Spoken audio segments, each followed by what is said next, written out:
पिछली क्लास में आपने चैप्टर 1 रिलेशन एंड फंक्शन का इंट्रोडक्शन जरूर पढ़ लिया होगा। अब आज जो है हम क्वेश्चन नंबर फर्स्ट का सेकंड पार्ट करेंगे, क्योंकि लास्ट क्लास में हमने फर्स्ट पार्ट कर लिया था। तो देखो सेकंड पार्ट में क्या दे रखा है, ये आपके सामने क्वेश्चन है। क्वेश्चन में लिखा हुआ है कि सबसे पहले तो इसमें लिख ही रखा है कि डिटरमाइन करना है आपको रिफ्लेक्सिव, सिमेट्रिक और ट्रांजिटिव। तो देखो इसमें क्या दे रखा है यहाँ पर कि relation R in the set N, इनके नेचुरल नंबर है ना, नेचुरल नंबर ही लेने हैं आपको, सिर्फ नेचुरल नंबर ही एक्स और वाई की वैल्यू होगी। और रिलेशन दे रखा है आपको ये, इसको अच्छे से पढ़िए, एक्स कोमा वाई यानी कि ये ऑर्डर पेयर है, such that y is equal to x plus 5 and x is less than 4। तो देखो इसको कैसे करेंगे। सबसे पहले हम लिख लेते हैं रिलेशन, ये लिखा मैंने r इज इक्वल टू,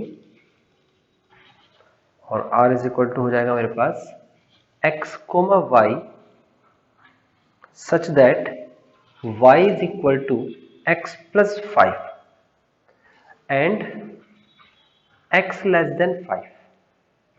ये मेरे को s लेस देन 4 है, सॉरी x लेस देन 4। तो यहां पर ये दे रखा है आपको 4, ठीक है ना। तो ये आपको वैल्यू दे रखी है, और यहां पर ये भी कह रखा है कि जो x और y है वो बिलोंग करेंगे नेचुरल नंबर को, यानी कि नेचुरल नंबर से लेने। तो 4 से छोटा नेचुरल नंबर अगर मैं देखता हूं तो मुझे रोस्टर फॉर्म क्या मिलता है, मेरे को रोस्टर फॉर्म में मिलेगा, अगर मैं x की जगह पर यानी यहां पर 1 लिखता हूं तो y की जगह 6 आएगा, अगर 2 लिखूंगा तो y की जगह 7 आएगा, अगर 3 लिखूंगा तो y की जगह 8 आएगा, और 4 मैं नहीं लिख सकता क्योंकि x की वैल्यू 4 से छोटी लेनी है। ये सिंपली आपको समझ में आ गया होगा कि ये रोस्टर फॉर्म है। अब मुझे रोस्टर फॉर्म नहीं बनानी थी, मुझे बनाने हैं, चेक करने हैं क्या, रिलेशंस, और वो भी 3 स्पेसिफिक रिलेशंस जो है। सबसे पहला रिलेशन हम लिखेंगे यहाँ पर फॉर रिफ्लेक्सिव कंडीशन या रिफ्लेक्सिव रिलेशन। रिफ्लेक्सिव में क्या होता है कि अगर R बिलोंग करता है x कोमा वाई को, यानी कि x कोमा वाई रिलेशन है, तो इस हिसाब से आपको क्वेश्चन में दे रखा है y is equal to x plus 5। ये आपको क्या दे रखा है, एक रिलेशन दे रखा है y is equal to x plus 5। अब आपको क्या करना है, आपको यहाँ पर पुट करना है, क्योंकि रिफ्लेक्सिव पुट करता है। आप मेरे साथ साथ करते चले जाओ, बल्कि मेरे से आगे आगे करते चले जाओ। x की जगह पर y की जगह पर आपको क्या पुट करना है, x। तो नया रिलेशन जो बनेगा वो क्या बनेगा, x comma x such that x is equal to x plus 5। ये बनेगा मेरा रिलेशन। अब हम चेक करते हैं कि क्या ऐसी कोई वैल्यू x की हो सकती है जो यहां भी रखें और यहां भी रखें और आंसर इक्वल आ जाए। तो ये साफ साफ देखने में पता चल रहा है कि ऐसी कोई भी वैल्यू नहीं होती। अब हम इसी को क्या करेंगे, वैल्यू पुट करके चेक करेंगे। ये जो वैल्यू ऊपर दे रखी है इसमें से कोई भी वैल्यू पुट करेंगे, तो x की वैल्यू अगर मैं 1 रखता हूं और y की वैल्यू अगर मैं 6 रखता हूं तो मेरा क्वेश्चन सेटिस्फाइड होगा, यानी कि 6 is equal to 1 plus 5, this is satisfied. तो क्वेश्चन अगर सेटिस्फाइड है तो फिर आगे बढ़ते हैं, हमें इस सिचुएशन को सेटिस्फाई करना है। x की वैल्यू आपके सामने है, तो आप लिखोगे 1 इज इक्वल टू 1 प्लस 5, इसी सेम कंडीशन पे, यानी इसी वैल्यू पे ये कंडीशन सेटिस्फाइड नहीं है, तो लिखेंगे हम सो R is not reflexive. Okay, तो आपको समझ में आ गया कि रिफ्लेक्सिव क्यों नहीं है। अब आगे बढ़ते हैं, एक एक करके हमें 3 रिलेशन लिखने हैं। तो हमने अभी तक क्या किया, नॉट रिफ्लेक्सिव, रिफ्लेक्सिव का केस चेक कर लिया। अब हम चलते हैं फॉर सिमेट्रिक। अगर मैं सिमेट्रिक कंडीशन की बात करता हूं तो सिमेट्रिक कंडीशन के लिए क्या दे रखा है, सबसे पहले हम लिखते हैं R बिलोंग्स टू, और R कहां बिलोंग करेगा, x कोमा y पे, सच दैट, यहां पर आप लिखोगे y जो है वो इज इक्वल टू है x प्लस 5 के। हम सिमेट्रिक में क्या करते हैं, ये तो क्वेश्चन था ना, पुट करते हैं x is equal to y and y is equal to x. देखिए ध्यान से देखो, इसे इसे याद करते चले जाओ, बार बार यही चीज रिपीट हो रही है, x is equal to y and y is equal to x. तो ये हमने कर दिया उल्टा पुल्टा। तो देखो y, x की जगह पर y रखेंगे और y की जगह पर x लिखेंगे, सच दैट यहाँ पर हो जाएगा x is equal to y plus 5।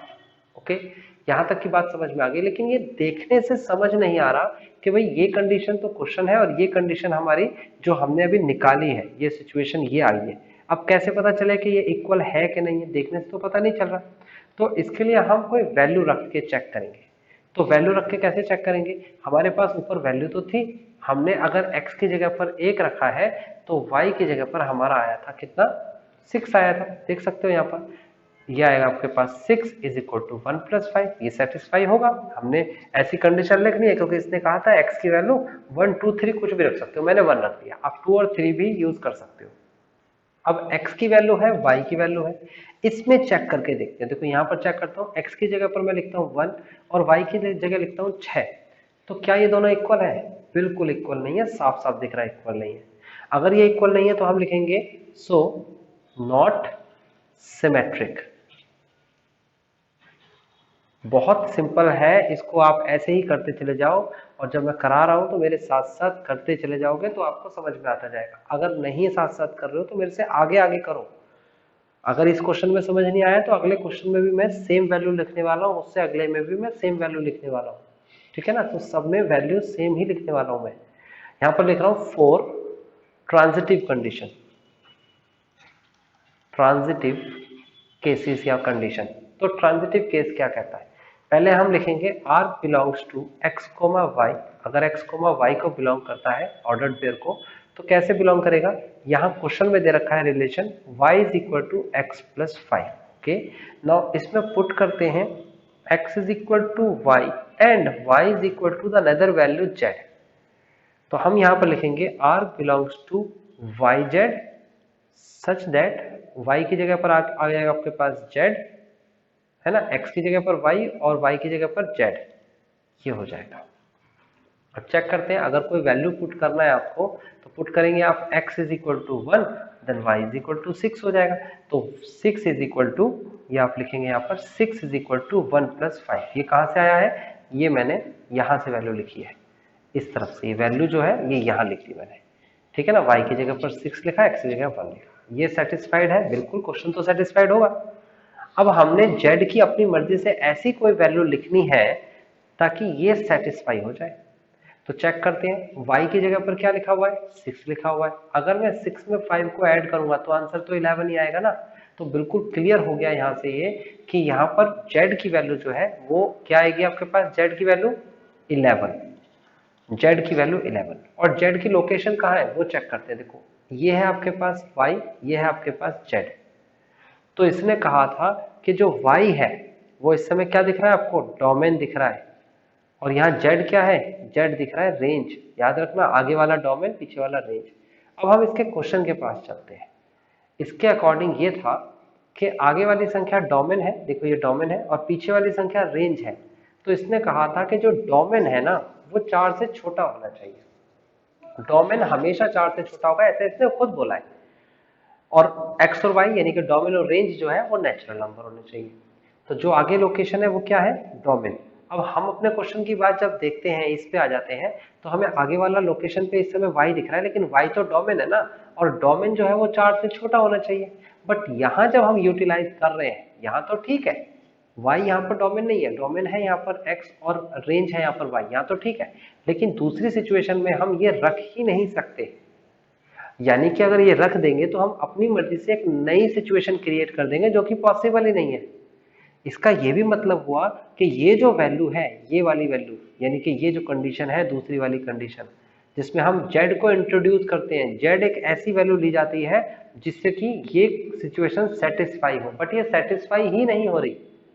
और अगर मैंने बताया आपको क्या था, ट्रांजिटिव में क्या था कि एक्स वाई क्वेश्चन है हमेशा सेटिस्फाई करेगा, वाई जेड हमें जेड की ऐसी वैल्यू लेनी है जो कि सेटिस्फाई करे, तब हम मूव करेंगे तीसरी सिचुएशन के पास, और जो कि क्या था, एक्स जेड। लेकिन हम इस तक तो जा ही नहीं पा रहे ना, क्योंकि यही कंडीशन को अभी सेटिस्फाई नहीं कर पाए, यही कंडीशन नहीं हो रही सेटिस्फाई हमसे।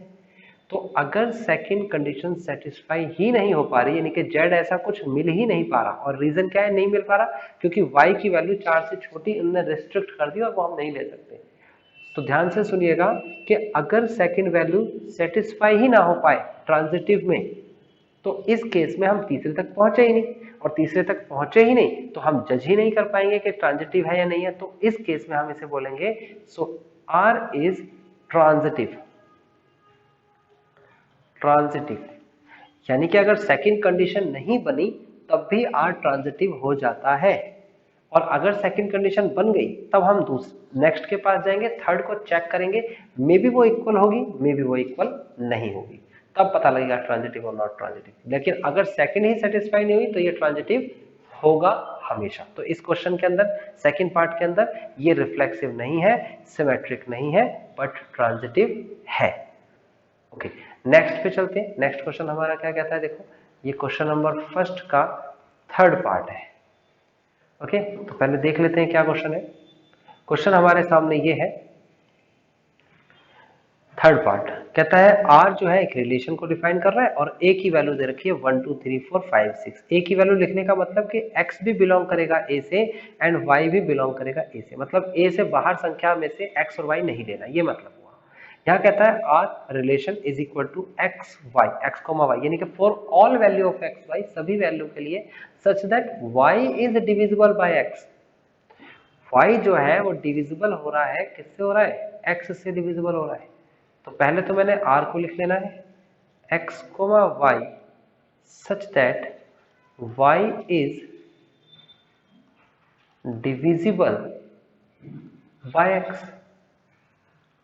अब इसमें आपको यहाँ पर a की वैल्यू दे रखी है और a की वैल्यू हमें क्या दे रखी है 1 2 3 4 5 6, यानी कि आपको x और y की वैल्यू इन्हीं नंबर्स में से लेना है।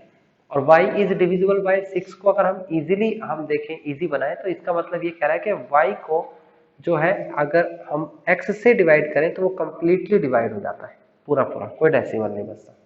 तो रोस्टर फॉर्म में बना देता हूं हमारी सहूलियत के लिए, हालांकि इसकी जरूरत इतनी नहीं पड़ रही है। रोस्टर फॉर्म में हम r को लिखेंगे कैसे, देखो ये x की वैल्यू है 1 और y की वैल्यू भी 1 ले सकते हैं क्योंकि x और y तो यहीं से लेना है। तो 1 1 को डिवाइड करता है, ये आगे वाला x है, पीछे वाला y है, देखो y डिवाइड बाय x, तो 1 1 को पूरी तरह डिवाइड करता है। फिर एक जो है 2 को भी डिवाइड करता है, एक 3 को भी डिवाइड करता है, एक जो है वो 4 को भी डिवाइड करता है, एक 5 को भी डिवाइड करता है, एक 6 को भी डिवाइड करता है, आगे वाला x पीछे वाला y। ऐसे ही 2 2 को डिवाइड करता है, 2 4 को डिवाइड करता है, 2 6 को डिवाइड करता है, उसके बाद 2 जो है वो 2 तो और किसी को नहीं करेगा। चलिए उसके बाद आगे बढ़ते हैं, तो आगे आपके सामने है 3 की बारी आती है, 3 3 को डिवाइड करता है, 3 6 को डिवाइड करता है, फिर 4 4 को डिवाइड करता है, फिर 5 5 को डिवाइड करता है, फिर 6 6 को डिवाइड करता है। तो ये बेसिकली आपके सामने आ गया क्या, ये आ गया आपके सामने रोस्टर फॉर्म।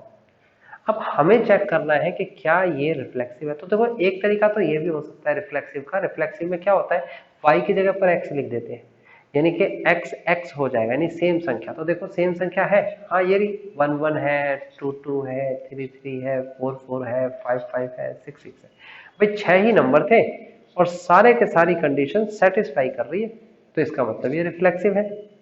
अगर सिमेट्रिक को चेक करेंगे तो कैसे करेंगे, एक्स वाई और वाई एक्स, यानी कि अगर 1 2 है तो 2 1 भी होना चाहिए। क्या यहाँ पर 2 1 कहीं दिख रहा है, कहीं नहीं दिख रहा मुझे, तो ये कंडीशन सेटिस्फाई नहीं होगी। 1 3 है तो 3 1 भी होना चाहिए, कहीं कहीं पर दिख रहा है 3 और 1, 3 1 करके उल्टा कर दो ना, एक्स की जगह वाई, वाई की जगह, तो यानी कि ये सिमेट्रिक नहीं है। और ट्रांजिटिव के लिए अभी हम चेक करके बताएंगे, इसमें से भी चेक कर सकते हैं, अभी धीरे धीरे आप ट्रांजिटिव भी सीख जाओगे इसमें से चेक करना। फिलहाल ये रिफ्लेक्सिव है, सिमेट्रिक नहीं है। हम इसे कैसे लिखेंगे, देखो सॉल्यूशन में हम लिखेंगे फॉर रिफ्लेक्सिव। अब रिफ्लेक्सिव के लिए चेक करेंगे, तो रिफ्लेक्सिव के लिए कैसे चेक किया जाएगा, हम सीधा सीधा अपना वो ट्रेडिशनल रूल लगाएंगे कि r बिलोंग करता है x, y को सच that y is divisible by x। y पूरी तरह डिवाइड करता है x को, x से होता है, ठीक है ना। तो अभी आपको क्या करना होता है, पुट करेंगे y is equal to x, then relation जो बनेगा वो ये बनेगा कि x कोमा x। देखो ये बिल्कुल सिंपल है। अब y की जगह क्या आ गया, x is divisible by x। अब चेक करो क्या ही कंडीशन सेटिस्फाई है, क्या x से डिवाइड हो जाता है, जबकि x की वैल्यू कहां से लेनी है, 1 2 3 4 5 6, तो आप जब डिवाइड करने की कोशिश करोगे तो आप ऐसे करोगे कि पुट कर देते हैं भाई, x की जगह पर ले लेते हैं 1 और y की जगह ले लेते हैं 3। तो y डिवाइड बाय x ये हमारा क्वेश्चन था, देखो ये रहा क्वेश्चन। तो हमने लिखा 3 डिवाइड बाय 1, यस होता है, it is possible, satisfied. Question तो हमेशा सेटिस्फाइड होगा। आगे बढ़ते हैं, क्या ये कंडीशन दूसरी जो है वो सेटिस्फाई कर रही है, x डिवाइड बाय x? हाँ भाई ये तो बिल्कुल करेगी, 1 डिवाइड बाय 1 तो पूरा पूरा डिवाइड हो रहा है।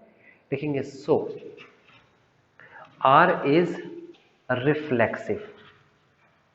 रिफ्लेक्सिव, तो आपको समझ में आ गया कि ये R यहाँ पर जो रिलेशन जो है वो रिफ्लेक्सिव होगा। बहुत आसान चल रहा है क्वेश्चन, हर क्वेश्चन इसी तरीके से होगा, इसलिए ज्यादा परेशान होने की जरूरत नहीं है, बस क्वेश्चन करना है।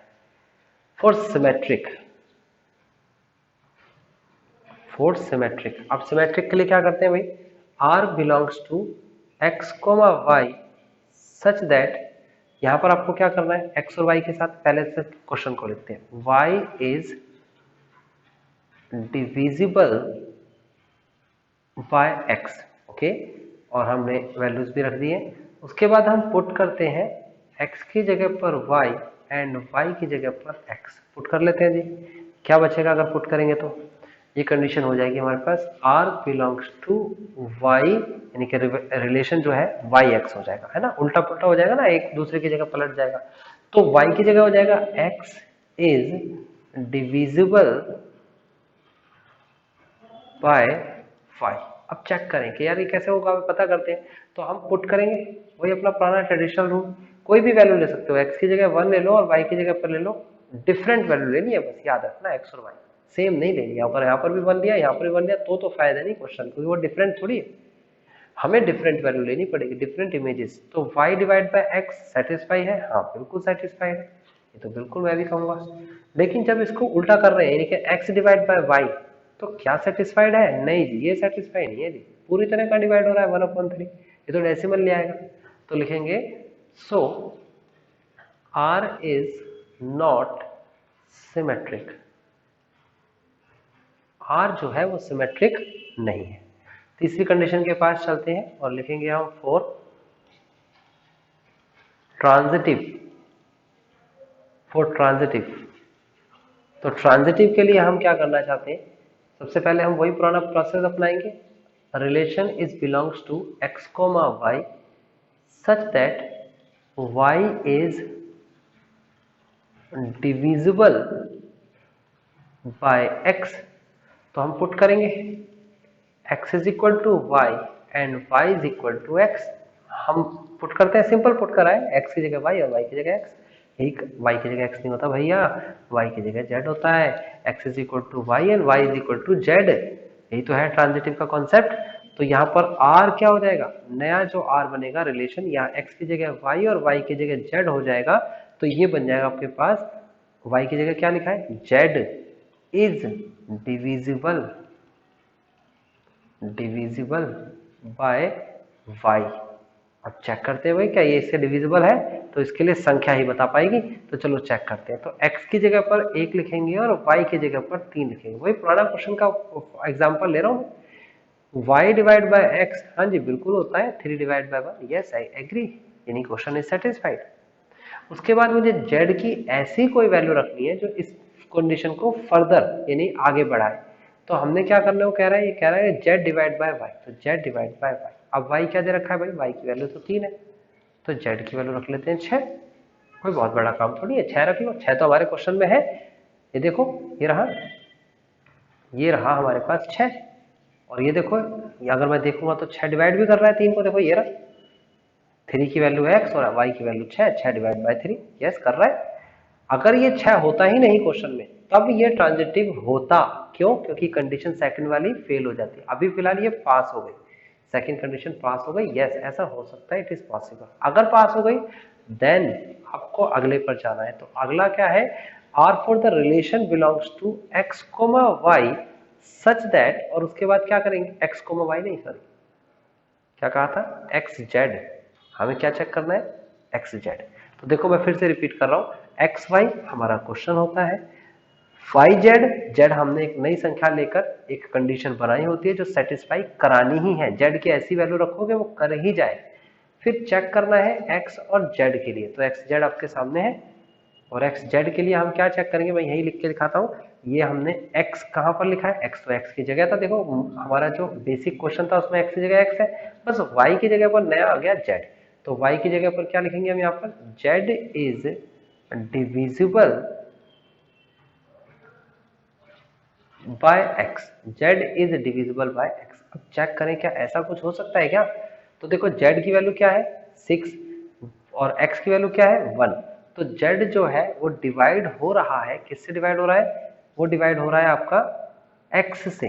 तो देखो एक्स की वैल्यू 1 है, हाँ यार जेड वैल्यू तो डिवाइड कर रहा है बिल्कुल। देखो 6 डिवाइड बाय 1, यस हो रहा है, पॉसिबल है। तो लिखेंगे सो जेड इज ट्रांजिटिव। बहुत तसल्ली से समझ लो ट्रांजिटिव क्या होता है, नहीं समझ में आया तो एक बार खुद से करके देखो। अब देखो इसमें कंडीशन क्या बनी, ये बनी 1 3 1 3, दूसरा फिर क्या बना 3 6 3 6, तो तीसरी कंडीशन क्या है 1 6। ये तीन कंडीशन बनी। 1 3 मतलब एक्स वाई सेटिस्फाइड है, यानी कि 3 को डिवाइड करेंगे 1 से तो हो जाएगा। फिर 3 6 मतलब कि एक्स वाई हो गया ना, आगे पीछे वाला एक्स वाई वाई जेड, फिर जेड एक्स यानी कि एक्स जेड, सॉरी ये एक्स है ये जेड है, ठीक है ना। X y y z z x, ये रहा एक्स वाई, ये रहा वाई जेड, ये रहा जेड एक्स। तो 1 3 3 6 1 6। चलो चेक करते हैं क्या ऐसा हमारा रोस्टर फॉर्म में आ रहा है। देखो ये रहा 1 3 दिख रहा होगा, फिर 1 3 के बाद 3 6 ढूंढते हैं, ये रहा 3 6, फिर ढूंढते हैं 1 6, ये रहा 1 6। तो यानी कि ये एक्स वाई, ये वाई जेड और ये जेड एक्स। तो यस ऐसी कंडीशन है, यानी कि ये ट्रांजिटिव है।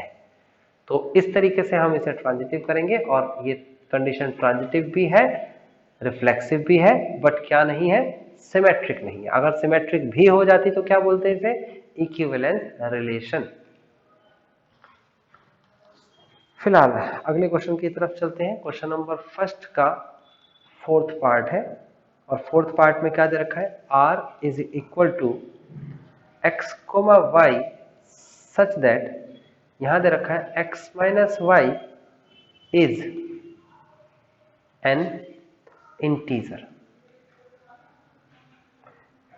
ये इन्हें बोला एक्स और वाई को घटाएंगे तो इंटीजर आएगा, और इन्हें ऊपर पहले ही बोल रखा है, आपको क्वेश्चन जरूर दिखाऊंगा।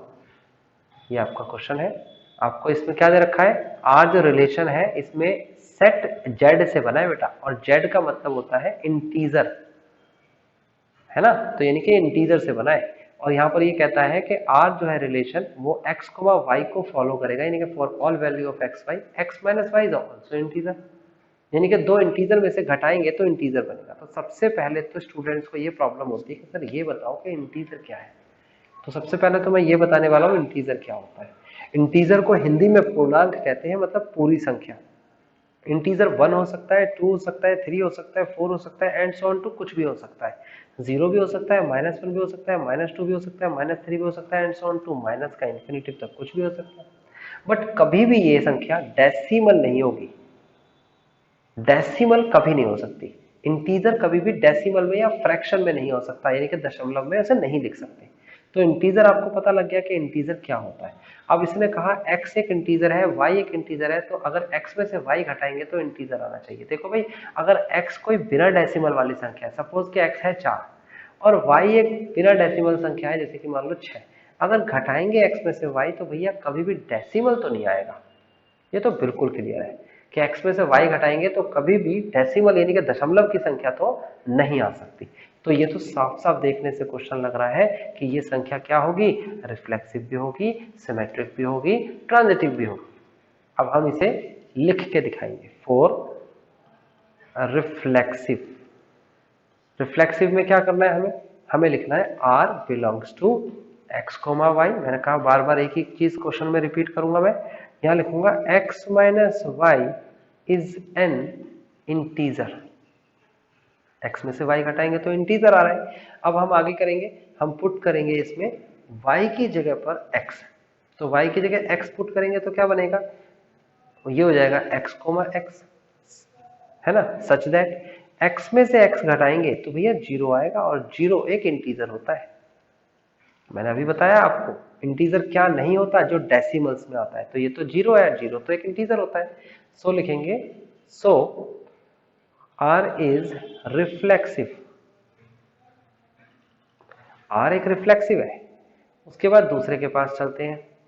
दूसरे में आप नंबर लिखेंगे 4 सिमेट्रिक, और सिमेट्रिक के लिए क्या करेंगे, सिमेट्रिक के लिए आप करेंगे कि R belongs to x, y such that, इस तरीके से बिलोंग करेगा कि x में से y घटाएंगे तो कहेंगे इज एन इंटीजर, ये एक इंटीजर है। हम पुट करते हैं सिमेट्रिक के अंदर x की जगह पर y एंड y की जगह पर x, पुट करके क्या मिलेगा हमें, r मिलेगा, r इज इक्वल टू, और यह आ जाएगा आपके पास y comma x such that y minus x is an integer. अब ये कभी कभी स्टूडेंट्स को समझ नहीं आता कि सर ये कैसे इंटीजर हो जाएगा, हमें पता कैसे चले। तो कोई संख्या ले लेते हैं, देखो हम पुट करेंगे x की जगह पर कोई भी रैंडम संख्या 3 ले लेता हूं, और y की जगह पर लिख लेता हूं 7 लिख लेता हूं या 11 लिख लेता हूं। अगर x में से y घटाओगे यानी कि 3 में से 11, तो आंसर कभी भी डेसिमल में नहीं आएगा, आंसर आएगा यहाँ पर कितना, -8। और -8 एक इंटीजर है, belongs to z। Question satisfy, ये क्वेश्चन सेटिस्फाई है, इस क्वेश्चन को सेटिस्फाई कर दिया हमने ऐसी संख्या रख के। और अगर इसको इंटरचेंज करा जाए यानी कि इसमें रखा जाए y आगे और x पीछे, तो भी एक आंसर आएगा। मैं ये नहीं कह रहा कि वो आंसर क्या आएगा, मैंने कहा क्या ये संख्या इंटीजर होगी, हम कहेंगे यस ये भी इंटीजर है, 8 भी एक इंटीजर है। तो इसका मतलब ये हुआ, हम इसका कंक्लूजन लिखेंगे सो R इज सिमेट्रिक। तो R एक सिमेट्रिक कंडीशन हो गई, यानी कि R रिफ्लेक्सिव भी है और R सिमेट्रिक भी है। अब चलते हैं तीसरे के पास, 4 ट्रांजिटिव। ट्रांजिटिव के लिए चेक करते हैं। सबसे पहले लिखेंगे R belongs to x, y such that x minus y is an integer. ये तो क्वेश्चन है ना।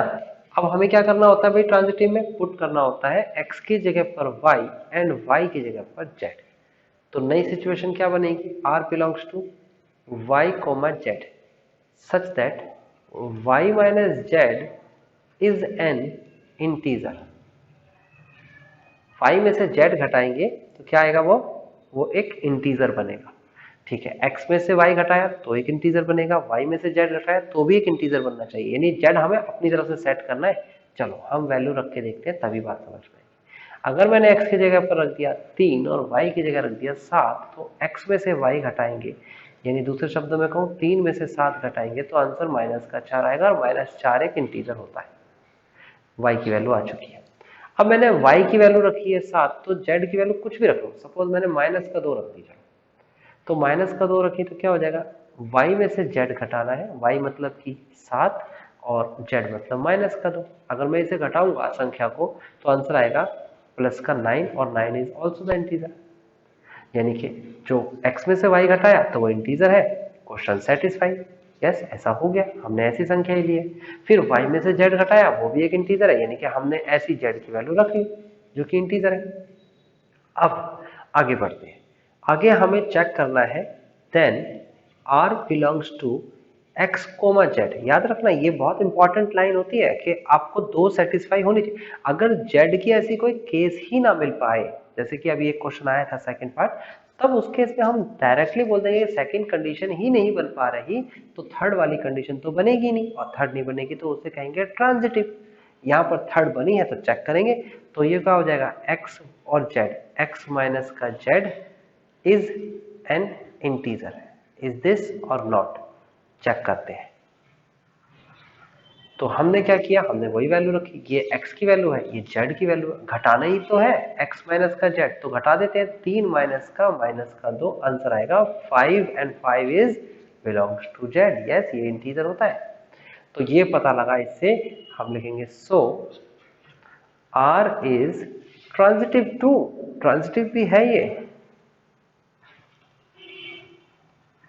R is transitive. और अगर R ट्रांजिटिव भी है तो इसका मतलब ये कंडीशन जो है फिलहाल जो क्वेश्चन है, तो कहेंगे R इज सिमेट्रिक, पहले रिफ्लेक्सिव लिख लेता हूं, R is reflexive comma symmetric and then transitive. और अगर R तीनों है देखेंगे so R is equivalence relation. अगर ये तीनों है तो ये इक्विवेलेंस रिलेशन होता है।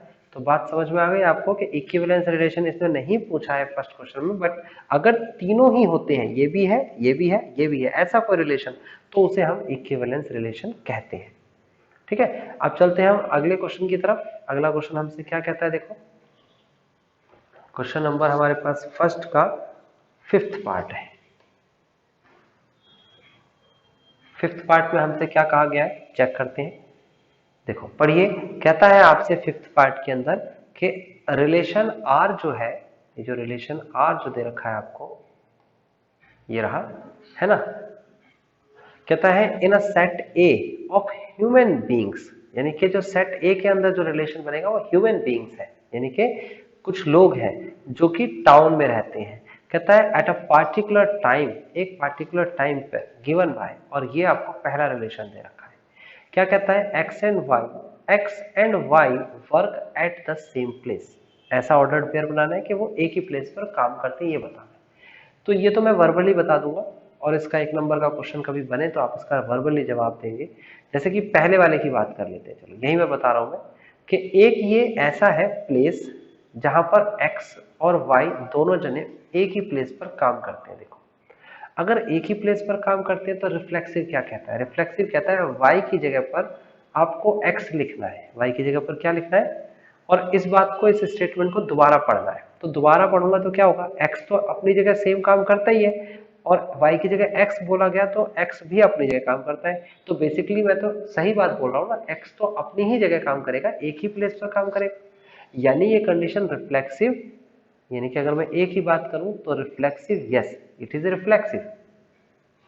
अगर मैं बात करता हूं सिमेट्रिक की, सिमेट्रिक क्या कहता है, ये सेम प्लेस है, एक एक्स है एक वाई है। अगर मैं कहूं एक्स और वाई सेम प्लेस पर काम करते हैं, इसकी जगह मैं बोलूं कि वाई और एक्स एक ही जगह पर काम करते हैं, क्योंकि सिमेट्रिक एक्स की जगह वाई और वाई की जगह एक्स रख देता है।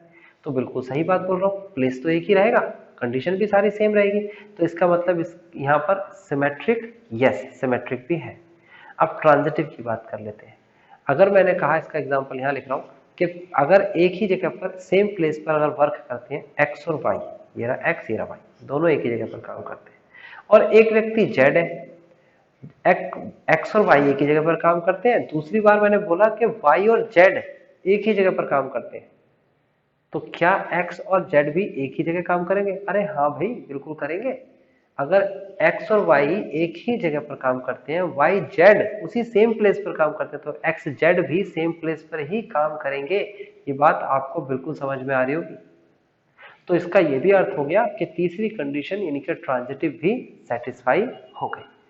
तो यानी कि पहले वाले केस में, यानी ए वाले केस में रिफ्लेक्सिव भी है, सिमेट्रिक भी है, ट्रांजिटिव भी है, सेम एज इट इज। आप इसका 1 नंबर का है, बस आपको बताना है ये रिफ्लेक्सिव है या नहीं है। ऑप्शंस आएंगे तो आपको रिफ्लेक्सिव, सिमेट्रिक, ट्रांजिटिव में आंसर का जवाब देना है। लिखने का कोई इसमें मतलब नहीं बनता, क्योंकि ह्यूमन बींग्स के डेटाज को आप लिख नहीं पाएंगे, है ना।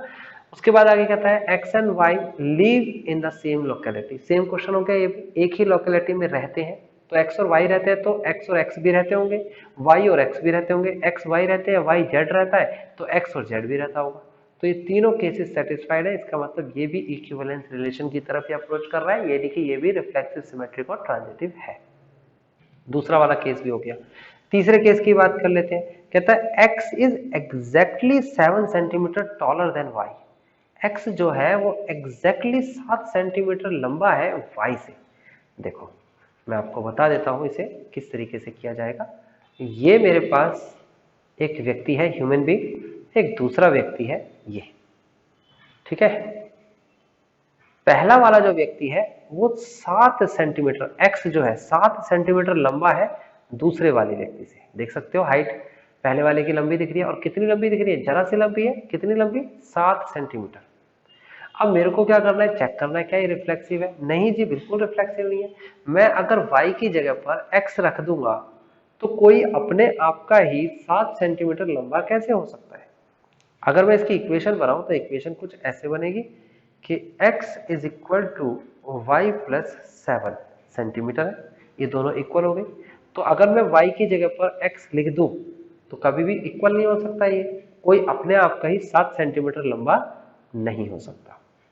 दूसरा केस चलते हैं, x is equal to x plus y plus 7 लिख देता हूँ।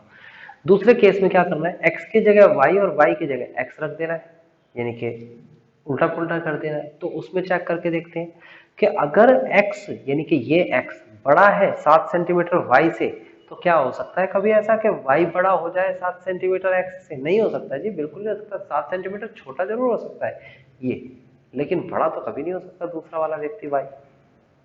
तीसरा केस क्या कहता है कि अगर, ध्यान से समझना है इस तीसरे केस को, ये आपको दे रखा है y, अगर एक तीसरा व्यक्ति आ जाए, है ना, वो ये है, सही है ना, ये है z। मैंने कहा कि x जो है वो y से कितना लंबा है, x y से लंबा है 7 सेंटीमीटर यानी प्लस 7, और y z से कितना लंबा है 7 सेंटीमीटर। तो क्या x और z के बीच में भी 7 सेंटीमीटर का ही फर्क है? देखो ये z और ये x, क्या x जो है z से 7 सेंटीमीटर लंबा है? नहीं जी, बिल्कुल नहीं, गलत बोल रहे हो आप, ये इससे 14 सेंटीमीटर का लंबा है। 7 और 7 14 हो जाएगा ना, 7 और 7 तो 14 हो जाएगा। तो इसका मतलब ये जो केस हुआ हमारे सामने, ना तो ये रिफ्लेक्सिव है, ना ही ये सिमेट्रिक है, और ना ही ये ट्रांजिटिव है। ये तीनों के तीनों केस नहीं बने। किसमें? सॉरी मैंने कहाँ लिख दिया, ये यहाँ था ही नहीं, ये है यहाँ, सॉरी यहाँ, ठीक है ना। इस केस में जो सी पार्ट है, उस सी पार्ट के अंदर ना तो रिफ्लेक्सिव है, ना ही सिमेट्रिक है, ना ही ट्रांजिटिव है। अब डी और ई की बात कर लें तो भाई ये तो मजाक सा क्वेश्चन दे रखा है, ऐसी ह्यूमन बीइंग के लिए है, पेपर में तो आज तक कभी नहीं आया ये। कहता है x is the wife of y, x जो है वो ये है, ठीक है ना, ये बना दिया मैंने एक्स, और ये है आपके पास वाई। तो कहता है एक्स जो है वो वाइफ है, ये जो है कौन है, वाइफ। किसकी वाइफ है? वाई की वाइफ है, ठीक है ना। अब अगर मैं इसमें ये इसे x का नाम दे दूं, ये x है, और ये y का नाम दे दूं, अगर मैं y की जगह पर x को रिप्लेस कर दूं, सिमेट्रिक तो यही कहता है, तो क्या ऐसा पॉसिबल है कि x is the wife of x? No यार, नहीं पॉसिबल है, कभी पॉसिबल नहीं हो सकता ये। और अगर मैं इसको सिमेट्रिक के हिसाब से चेक करूं कि x की जगह y और y की जगह x, तो पॉसिबल है? ये तो बिल्कुल भी नहीं हो सकता। अगर x वाइफ है y की, तो इसका मतलब x जो है वो फीमेल है और y जो है वो मेल है, तो अपोजिट कैसे हो जाएगा भाई? कैसे हो सकता है कि y is ex wife of x? ऐसा तो पॉसिबल ही नहीं हो सकता। तो ये कंडीशन भी सेटिस्फाई नहीं कर रही। तीसरी, अगर x वाइफ है y की और y अगर वाइफ है z की, अरे भाई ये कंडीशन तो सेटिस्फाई नहीं हुई, y कैसे हो जाएगी वाइफ z की? तो इसका मतलब ये कंडीशन ट्रांजिटिव है।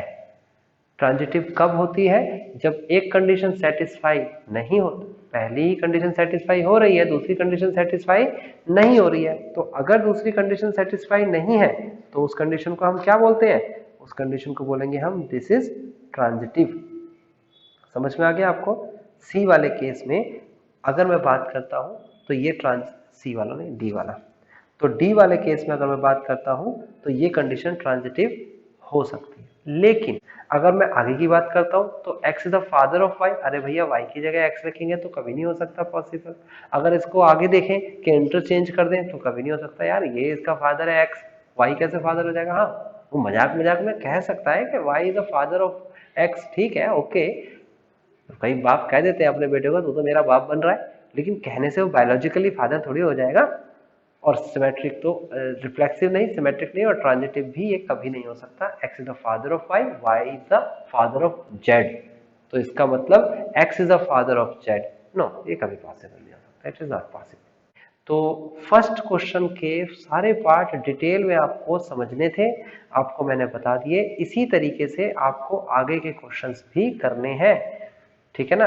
और खुद से ट्राई करोगे तो अपने आप ये सारे क्वेश्चंस आपके हो जाएंगे, बहुत अच्छे तरीके से होंगे। क्योंकि ये क्वेश्चंस को अगर छोड़ दिया जाए लास्ट वाले 2 पार्ट को, तो ये क्वेश्चंस एग्जाम में आते हैं, सेकंड, थर्ड, फोर्थ, फिफ्थ, बहुत ही अच्छे क्वेश्चंस है।